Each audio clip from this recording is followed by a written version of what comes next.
আরে না না না না না, একদম নয়। আমি বারণ করছি, আমি বারণ করছি। যে রেসিপিটা এক্ষুনি করলাম, একটু পরেই তোমাদের কাছে যাবে, সেই রেসিপিটা একদম করো না। কি কষ্ট দেখো, আমি পুরো ঘেমে নিয়ে একাকার কাণ্ড হয়ে গেছি। এর চেয়ে না মনে হয় যেন যে বাড়িতে না করে বাইরে থেকে কিনে খাওয়াই ভালো ছিল। কিন্তু ওই যে বলে না যে বাড়ির লোকেরা যখন বলে, আবদার করে, তখন একটু ইচ্ছা করে যে একটু করে খাওয়াই। কিন্তু কি যে হয়রানি না, এখন বুঝতে পারছি। খুব কষ্ট গো, করো না। আজকে বানাচ্ছি ছানার কোপ্তা। অনেকেই বলবে ছানার কোপ্তা আবার কষ্ট হতে কি আছে? তুমি দেখে আসবে, বিয়ে বাড়িতে যেরকম ছানার কোপ্তা বানায় না, সেখানে 2-3টে হেল্পার থাকে। আমার কোনো হেল্পার নেই, আমাকে একাই বানাতে হয়েছে। আর সবাই হয়তো অনেক বেশি পাওয়ার আছে, তাই ওদের কোনো অসুবিধা হয় না। আমার অসুবিধা হয়েছে, তাই আমি বললাম। আর আমার মতো যার অসুবিধা হবে, অসম্ভব, পারা যাবে না। তো গুড আফটারনুন, চলো আমার রান্নাঘরে। আজকে বানাচ্ছি ছানার কোপ্তা।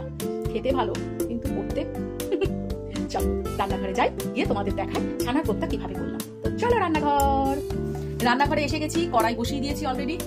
আর এই যে প্রথম দুধের প্যাকেট,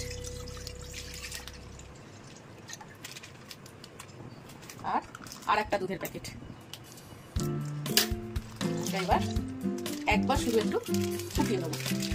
দুধ আমার 1 ফুট দেওয়া হয়ে গেছে। এবার আমি গ্যাসটাকে অফ করে দিয়েছি। এইবারে আমি ছানাটা কাটাবো।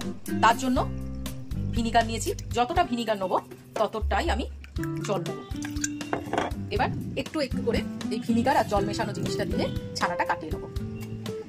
ভিনিগার আর জল মেশানো দিয়ে ছানাটা আমার সুন্দর কাটানো হয়ে গেছে। এইবারে একটা বাটির মধ্যে আমি একটা ছাঁকনি নিয়ে নেবো, আর তার মধ্যে একটা ফ্রেশ কাপড় নিয়ে নেবো।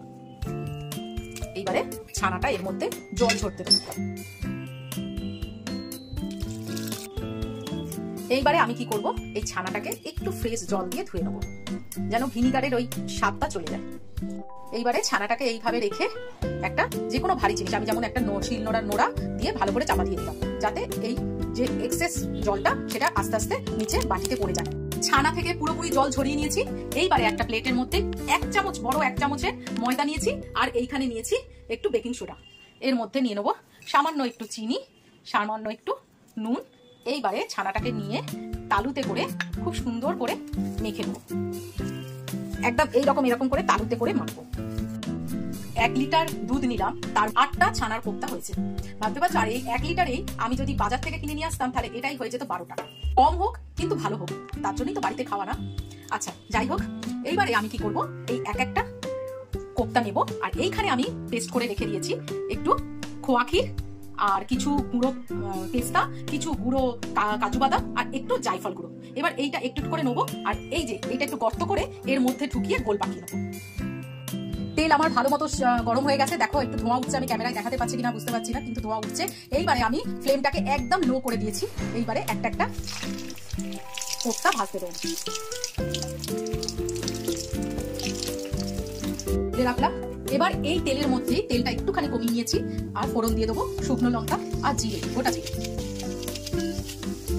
এর মধ্যে একটা পেস্ট করে নেবো, একটু পোস্ত, একটু জিরে, একটু কাজু বাদাম, একটু চারমগজ, একটু মৌরি, একটা হচ্ছে বড় এলাচ, ছোট এলাচ নয় কিন্তু বড় এলাচ, 1 ইঞ্চি আদা, আর একটা টমেটো, কাঁচা লঙ্কা, আর এখানে দই।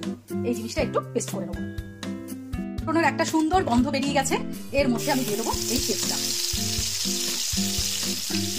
এবার এটাকে একটুখানি কষে নেবো ভালো করে। মশলা ঠিকরে ঠিকরে আসছে। কিসের জন্য বলো তো? যেহেতু এখানে আমি এখনো চিনি দিইনি, নুন দিইনি। এই নুন দিয়ে দিলাম, আর হলুদ দেবো। এর মধ্যে আমি একটা বড় এলাচ দিয়েছি ঠিক কথা, আর কোনো গরম মশলা না দিলেও এর মধ্যে একটু জায়ফল আর জয়িত্রী গুঁড়ো দিয়ে দেবো। এর স্মেলটা না প্রচন্ড ভালো আসে। অ্যাকচুয়ালি বিয়ে বাড়িতে যেরকম কোপ্তা কারি বানায়, আমি জাস্ট সেইটাকেই ফলো করে তোমাদের সঙ্গে শেয়ার করছি। দেখো মশলা থেকে পুরো তেল ছেড়ে দিয়েছে। এইবারে আমি দিয়ে দেবো দুধ। মিক্সির যে পেস্ট করেছিলাম মশলাটা মিক্সিতে, সেই মিক্সির মধ্যেই দুধটা নিয়ে নিয়েছিলাম, এবং সেই দুধটা ঢেলে দিলাম। এইবারে রান্নাটা পুরোপুরি শেষের পর্যায়ে আমি দিয়ে দেবো সামান্য একটু ঘি, আর এই কোপ্তাগুলো দিয়ে আমি স্ট্যান্ডিং টাইম 10 মিনিট রেখে দেবো ঢেকে। তারপরেই আমার কাজ শেষ। তো টাটা।